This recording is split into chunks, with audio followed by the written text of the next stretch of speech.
Revolution! But could it happen? Really? More importantly, would it be constitutional? The Founding Fathers spoke volumes about violent resistance, and their lives certainly echoed those words. But I'm no expert on the Constitution. Kate? The Constitution fundamentally allows for violent revolution, as evidenced by the Second Amendment, our right to bear arms. The use of the word arms is apropos. When a man's arms are restricted, he is, by definition, in bondage. But the free use of his arms means he can strike, defend, revolt. Revolution is permissible when political means prove insufficient in defending liberty, even in democratic societies. For example, when the freely elected Adolf Hitler began murdering his own citizens, Germans would have been justified in revolutionary action. When the universal rights to life and liberty are threatened, and the government allows it, revolution becomes an option. So, the only thing that you need to figure out is where to draw the line. Revolution isn't scary, tyranny is. And tyranny unopposed is downright terrifying. And that's all I'd like to say at this time. The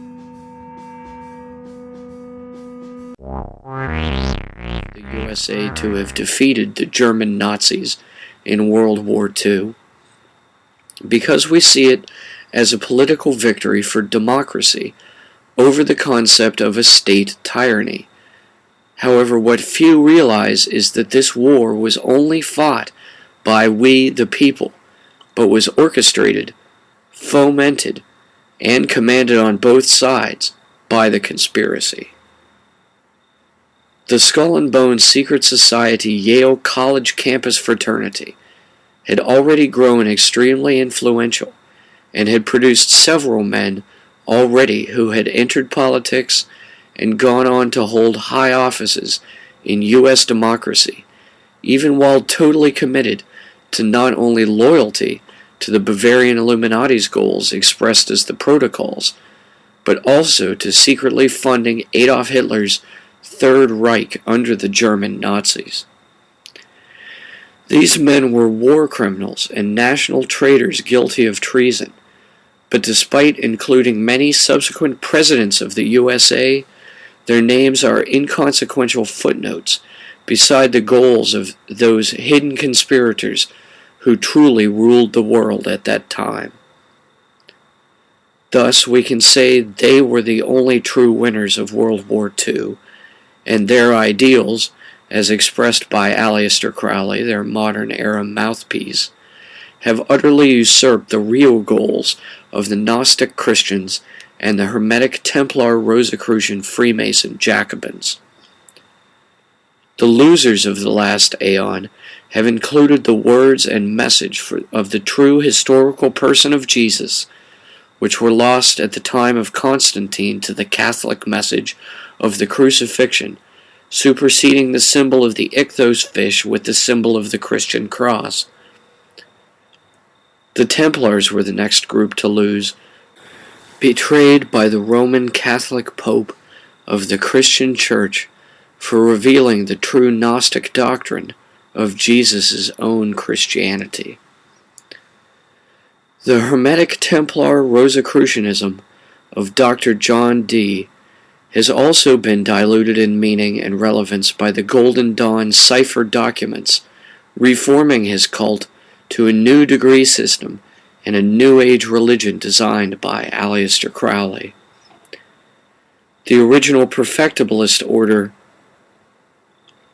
of Dr. Adam Weishaupt, which began as a correspondence course participated in by the greatest intellects of his day, was destroyed in its purge from Bavaria and reshaped into a tool of evil.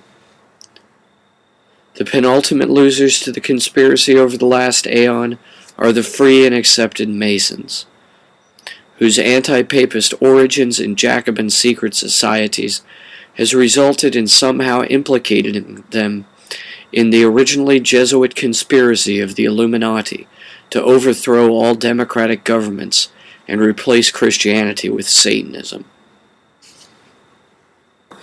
The final and biggest losers over the last aeon to the evil plotting of the triumvirate conspiracy of assassins have been the American people, who for the entire 20th century were being bred, trained, and paid to serve the will of these secret elites. These elites have gained their authority by purchasing the buying power of privately owned banks.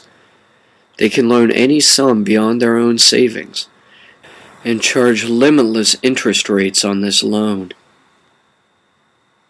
Thus, the Bavarian perfectibilists began as intellectuals and Freemasons, but by the time they were purged as the Illuminati, they had already acquired control of the financial institutions of Europe and formed the first privately owned national banks.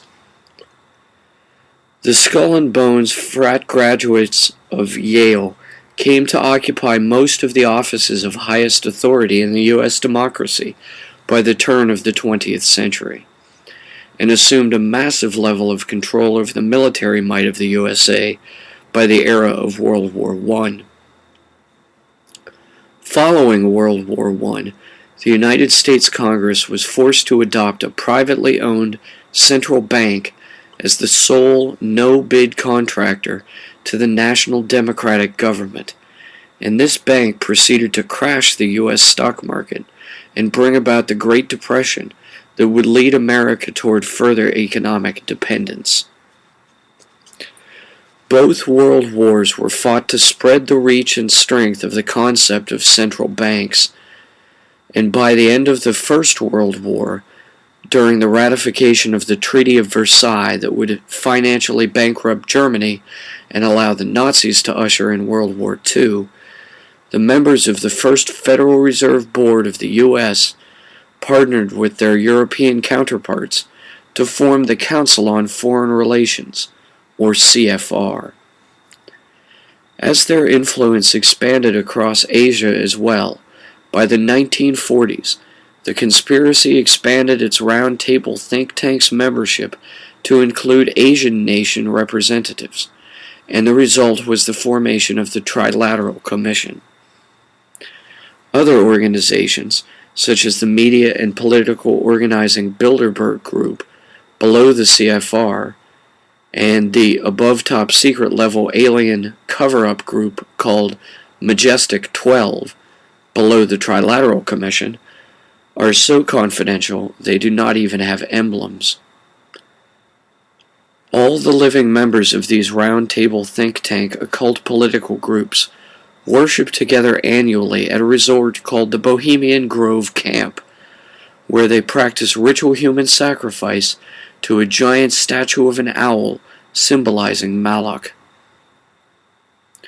This entire schema of groups outside the U.S. democratically elected government comprise what is today considered the shadow government that is really running the world, the conspiracy responsible for staging all world events of any consequence on all scopes of scale.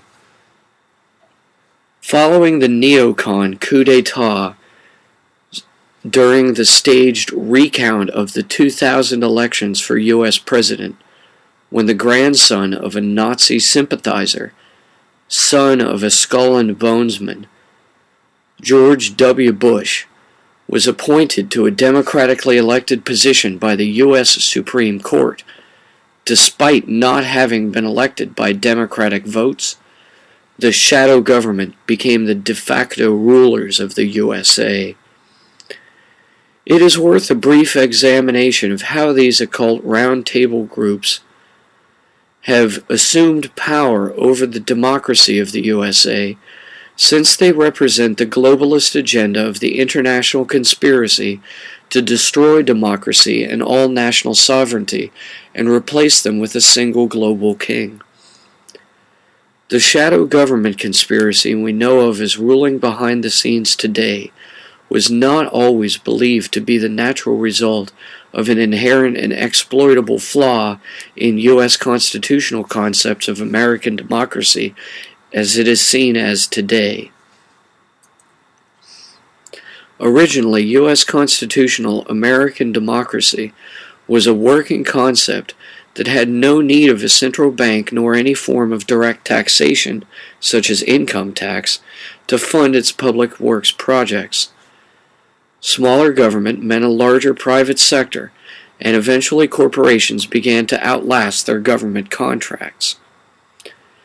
To police the American people from interstate commerce crimes, such as corporate price fixing, tax evasion, and criminal racketeering, the U.S. created the Federal Bureau of Investigation, the FBI, during Prohibition to bust up rum-running rings run by low-level thugs like mafia gangsters.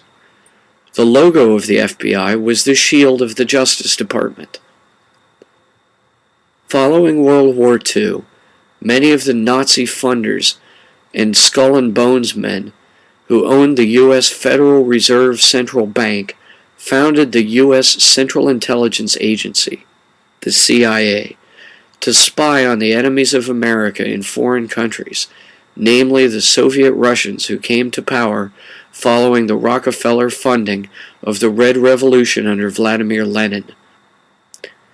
In the logo of the CIA, an eagle raises its head from behind a shield that bears a Red Cross star on a white field. The next wing of the national intelligence community formed following the CIA was the National Security Agency, the NSA, whose main task was deciphering encoded enemy communications during the Cold War between the USA and Soviet Union. The NSA logo shows the eagle holding a key behind the U.S. flag on a shield. The CIA and NSA are governmental departments in the U.S. intelligence community that are equivalent in status and rank system in the private sector to the armed personnel of the U.S. military, and all of these answer to the orders handed down to them from the U.S. Department of Defense, or DoD, operated out of the Pentagon building in Washington, D.C. The seal of the DoD depicts the American flag-shielded eagle in flight, holding 3 arrows to symbolize the weapons of war coming in the form of death from above.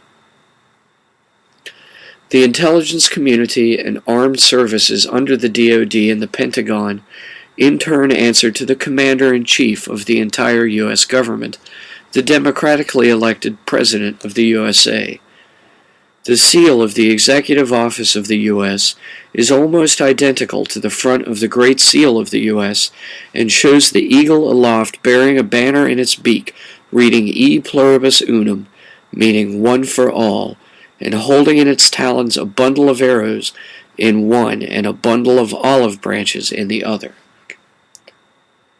However, since 9/11/2001, the neocons who assumed authority over the democracy of the USA established a concept called continuity of government, or COG, that allows a redundant location for all essential government personnel in a deep underground base in the event of a nuclear war. The logo of the group of security personnel manning these bases and their satellite concentration camps, the Department of Homeland Security, or DHS, shows the presidential eagle aloft, however replaces the flag of the USA on the shield in front of the eagle with symbols of land, sea, and air, signifying global U.S. military dominance.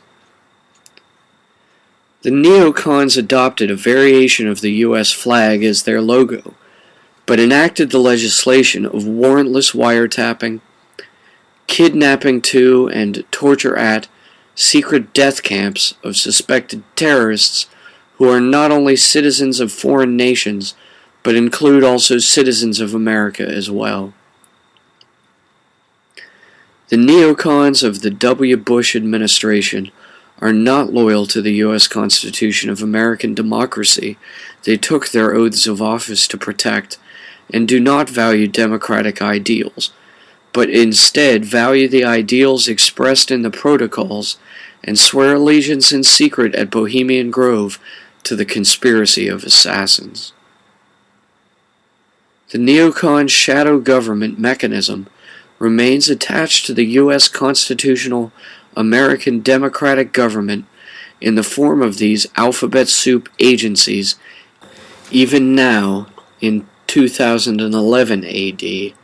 However, there remains hope we, the people, can overthrow this mechanism through democracy and or a peaceful uprising.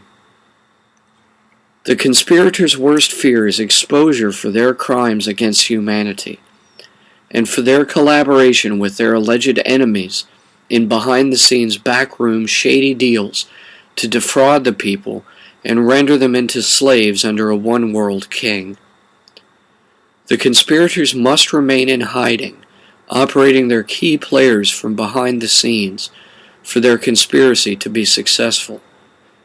In order to do this, they apply Hegelian dialectics to pit one side of any issue against the other, and get brother to kill brother in a disagreement they foment between them over an ideal both share. The CFR was founded. Corporations pay to get evil people into office. When evil people are in office, you end up with hydrofracking in your neighborhood. When you end up with hydrofracking in your neighborhood, you drink tap water with chemicals in it. When you drink tap water with chemicals in it, you go crazy. When you go crazy, you quit your job and bad things happen. When you quit your job and bad things happen, you do street corner interpretive dance for small change. Don't do street corner interpretive dance for small change. Get rid of corporate rule. Amend the Constitution. Sign the petition at movetwoamend.org.